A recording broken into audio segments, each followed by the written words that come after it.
자, 오늘 우리에게 주신 하나님의 말씀, 신약 성경 마태복음의 말씀입니다. 마태복음 6장 21절에서 24절까지의 말씀인데요. 우리 한 목소리로 하나님의 말씀을 같이 읽도록 하겠습니다. 시작. 내 보물 있는 그곳에는 내 마음도 있느니라. 눈은 몸의 등불이니 그러므로 내 눈이 성하면 온몸이 밝을 것이요 눈이 나쁘면 온몸이 어두울 것이니 그러므로 내게 있는 빛이 어두우면 그 어둠이 얼마나 더하겠느냐. 한 사람이 두 주인을 섬기지 못할 것이니 혹 이를 미워하고 저를 사랑하거나 혹 이를 중히 여기고 저를 경히 여김이라. 너희가 하나님과 재물을 겸하여 섬기지 못하느니라. 하나님의 말씀입니다. 아멘. 우리 같이 기도하겠습니다. 아버지, 오늘도 기록된 생명의 말씀을 통해서 우리의 갈급한 심령을 만족시켜 주시고 우리의 삶이 점검되고 고침받고 또 모든 문제가 해결받는 은혜의 시간 되게 하여 주시옵소서. 예수님의 이름으로 기도합니다. 아멘. 자, 성경에는 눈과 관련된 이야기가 많이 나옵니다. 이 눈과 관련된 대표적인 인물들을 보면 이삭, 모세, 삼손, 사도 바울 등을 들을 수 있을 것 같은데요. 이삭이 쌍둥이를 낳았죠. 에서와 야곱을 낳았습니다. 그런데 동생 야곱보다는 형 에서를 이삭은 더 사랑했어요. 그래서 나이가 들었을 때 축복을 하려 할 때 에서에게 축복을 하려고 했는데 그만 눈이 너무 어두워져서 그 동생을 형인 줄 잘못 알고 그렇게 축복하는 장면이 창세기에 기록되어 있습니다. 또 모세는 120세에 하나님의 부르심을 받았는데요. 성경은 말하기를 그때에도 그의 눈이 흐리지 않았고 기력이 쇠하지 않았다. 이렇게도 성경이 기록을 합니다. 우리가 잘 아는 삼손, 천하장사였지만 여인의 유혹에 빠져서 그 눈이 뽑히는 그런 수치를 당하기도 했죠. 또 열정적인 복음 전도자 사도 바울은 고질적인 눈병이 있었어요. 그래서 의사였던 누가가 늘 함께 동행을 하면서 사도 바울을 돌보아 주었습니다. 자, 이렇게 성경에는 눈과 관련된 그런 이야기가 있는 인물들이 있는데요. 예수님께서도 오늘 본문 말씀에 보면 눈에 관련된 그런 말씀을 하셨어요. 오늘 본문 22절과 23절에 보면 눈은 몸의 등불이니 그러므로 내 눈이 성하면 온몸이 밝을 것이고 눈이 나쁘면 온몸이 어두울 것이다.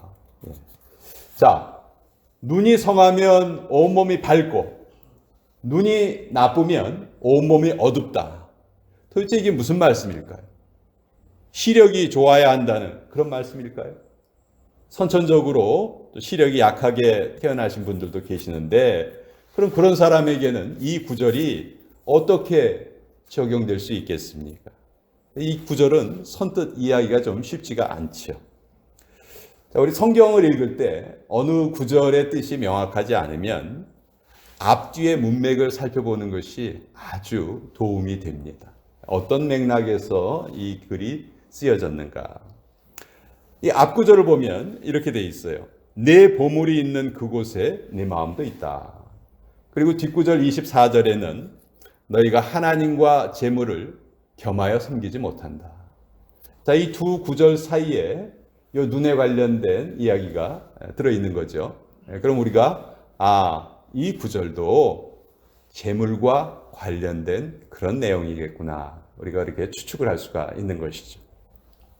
실제로 이 눈이 밝다 하는 이 표현은 이스라엘 사람들이 관용적으로 쓰던 표현이에요. 관대한 사람, 남을 잘 도와주는 사람, 그 사람을 이스라엘 사람들은 저 사람은 참 눈이 밝아 이렇게 말을 했던 것이죠. 반대로 인색하고 탐욕스러운 사람은 눈이 어둡다 이렇게 표현을 한 거예요. 아마 도움이 필요한 사람을 쳐다보지도 않고 또 보고도 못 본 채 하니까 눈이 어둡다 이렇게 말한 것 같아요. 우리 한국 사람들도 이런 말 쓰죠. 아, 그 사람 참 손이 커. 실제로 그 사람 손이 크다는 말이 아니고요. 뭐 음식을 준비하거나 무슨 준비를 할 때 많이 준비하는 사람을 아, 그 사람 손이 커 이렇게 말하잖아요.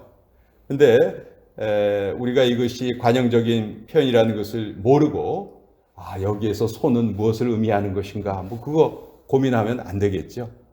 마찬가지로 이 예수님께서 하신 이 22절과 23절의 말씀은 우리 시력에 관한 말씀이 아니고 구제에 관한 말씀이다 하는 것을 우리가 정확하게 알아야 됩니다.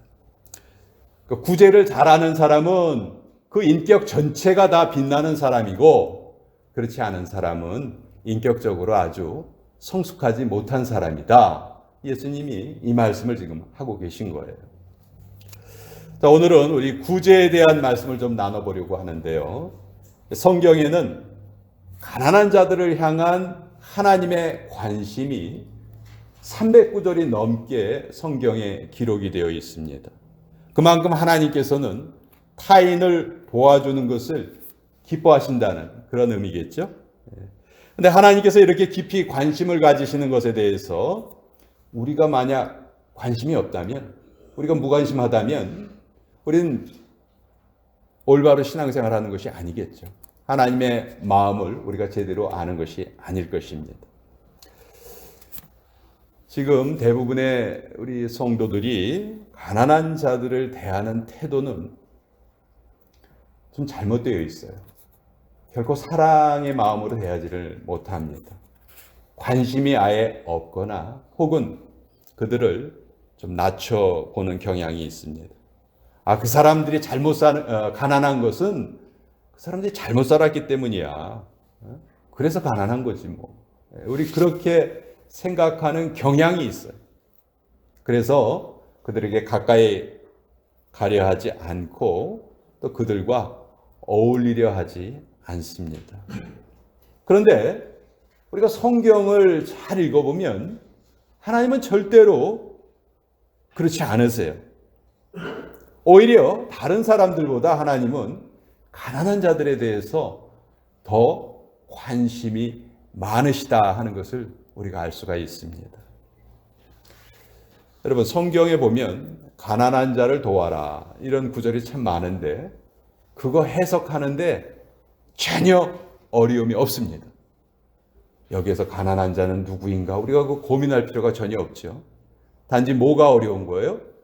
실천하는 것이 어려운 거예요. 실천하는 것. 사람들은 자기 취미 생활에 쓰는 돈만큼도 가난한 자들에게 베풀려 하지 않습니다. 집에서 키우는 반려동물의 사료값만큼도 가난한 자들을 구제하려 하지 않습니다. 그러나 성경은 분명히 그래서는 안 된다 이렇게 말씀하십니다. 잠언서 19장 17절에 보면 이런 구절이 있어요. 가난한 자를 불쌍히 여기는 것은 여호와께 꾸어드리는 것이니 그의 선행을 그에게 갚아주시리라. 자, 하나님께서는 시편 50편 12절에 보면 세계와 거기 충만한 것이 다 내 것이다. 하나님 그렇게 선언하셨어요. 그 모든 것이 다 하나님 것인데 내 것은 하나도 없는데 내가 어떻게 하나님께 꾸어드릴 수 있단 말입니까? 말이 안 되죠. 그런데 하나님께서 우리가 가난한 자를 도와줄 때 마치 하나님께서 우리에게 빚쟁이가 되신 것처럼 여겨주시겠다. 그리고 반드시 그것을 우리에게 되갚아 주시겠다. 이렇게까지 말씀하고 계신 거예요. 그렇다면 이제 우리는 가난한 사람들을 좀 새로운 관점으로 우리 볼 수 있어야 합니다. 가난한 자는 결코 귀찮은 존재, 쓸모없는 존재가 아니에요. 그들은 우리가 하나님을 믿는다는 것을 증명할 수 있는 기회를 우리에게 주는 너무도 귀한 존재들이에요. 가난한 이웃들이 바로 우리가 복을 받는 복의 통로가 된다 하는 그 말씀이에요. 나뿐만이 아닙니다. 우리의 복이 우리의 자손에게까지 이어질 것이다. 성경이 그렇게 약속하고 있어요.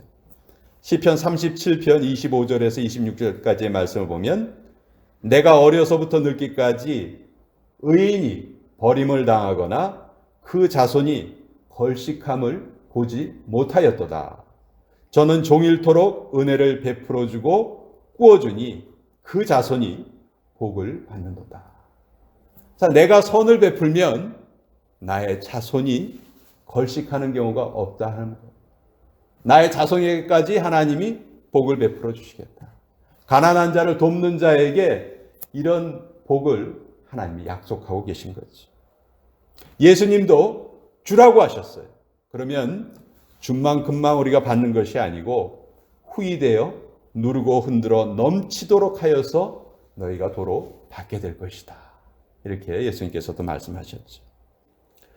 이처럼 성경은 가난한 자를 돕는 자들에게 하나님의 상급을 약속하고 있지만 또 반대로 그들을 무시하고 학대하는 자들에게는 엄한 징계를 성경이 예고하고 계십니다.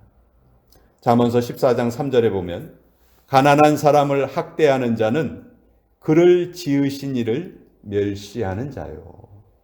우리가 만약 가난한 자들을 돕지 않는다면 그 가난한 자들을 이 땅에 지으신 하나님을 우리가 멸시하는 거라는 말이에요. 얼마나 무서운 말씀입니까? 피조물인 우리가 창조주인 하나님을 멸시하고 어떻게 우리가 잘 살 수가 있겠습니까? 잠언서 11장 24절에 보면 흩어 구제하여도 더욱 구하게 되는 일이 있나니 과도히 아껴도 가난하게 될 뿐이니라. 구제할 때 하나님이 우리의 삶을 더 윤택하게 만들어 주신다는 것. 이것이 하나님의 경제 원리입니다.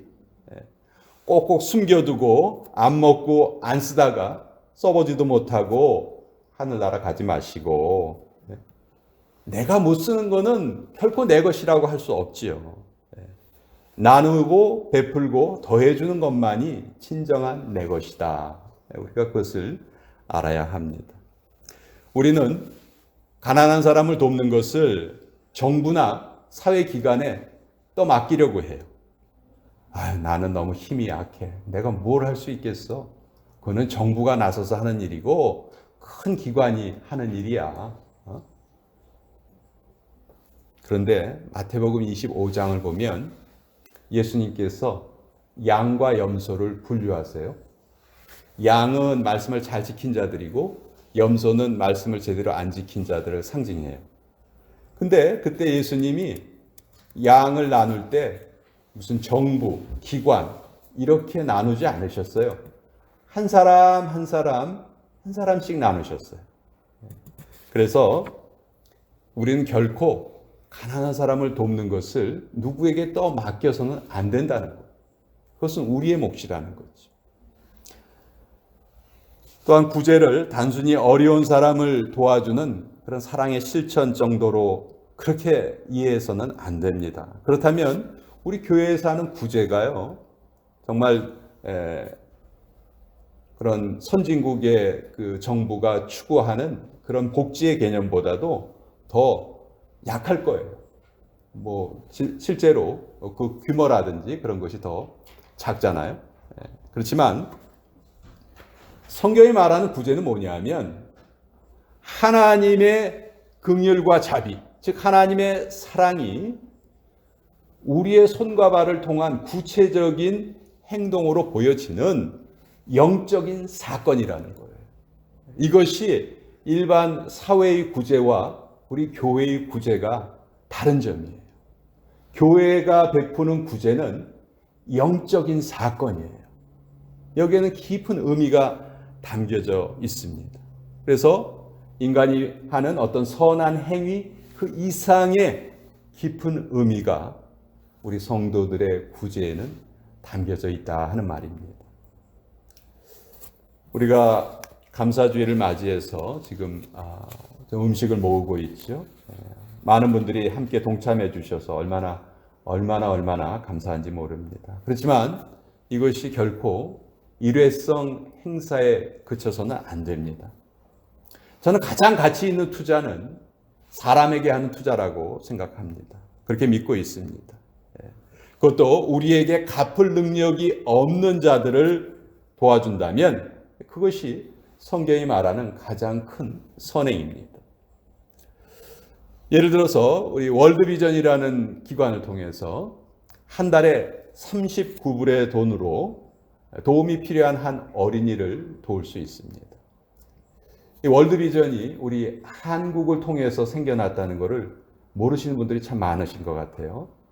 6.25 전쟁 때 미국의 한 목사님이 종군 기자로 그 6.25 전쟁에 참전을 합니다. 밥 피어스 목사님이란 분이었는데 한국에 가보니까 그 전쟁 때문에 버려진 고아들의 삶이 너무너무 비참했던 거예요. 그래서 이들을 어떻게든지 도와야 되겠다. 마침 그 영락교회 한경직 목사님하고 뜻이 맞아서 이 두 분이 그 전쟁 고아를 돕자 하는 뜻으로 기관을 하나 세워요. 그것이 월드 비전입니다. 그래서 월드 비전의 전화번호 맨 뒷자리가 1950이에요. 1950년에 우리 한국 전쟁이 일어났잖아요. 그래서 그것 때문에 그 전화번호 뒷자리가 1950인데, 그래서 이 월드 비전을 통해서 우리가 도움이 필요한 어린이들을 돕는다는 것은 참 우리 한국 사람들에게는 좀 더 특별한 의미가 있는 것 같습니다. 우리 교회에서도 지금 3명의 어린이를 돕고 있는데 여러분들도 여기에 좀 동참해 주셨으면 좋겠어요. 적어도 1명 정도의 아이는 꾸준히 매월 도우실 수 있으면 좋겠다. 사랑은 절대로 말로 하는 것이 아닙니다. 실제로 내가 가진 것이 투입이 돼야 돼요. 그것이 진정한 사랑입니다. 그리고 그런 사람을 하나님께서는 오늘도 이 땅에서 찾고 계시고 또 그런 사람들에게 가장 큰 복을 내가 예비하고 있다. 성경을 통해서 우리에게 알려주고 계십니다. 내 눈이 성하면 온몸이 밝을 것이다. 이렇게 말씀하고 있습니다. 우리 같이 기도하겠습니다. 아버지, 우리의 믿음은 우리의 행동으로 반드시 드러나게 되어 있습니다. 연약한 이웃을 돕고자 하는 마음이 없다면 우리의 믿음은 거짓이라 성경이 말씀하십니다. 아버지, 우리 주변에 있는 연약한 자들은 우리의 믿음을 확인해 보고자 하시는 하나님의 섭리라는 것 다시 한번 깨닫습니다. 나누고 베풀고 더하는 삶을 통해서 우리와 우리 자손이 대대로 주님의 복락에 거하게 하여 주시옵소서. 예수님의 이름으로 기도합니다. 아멘.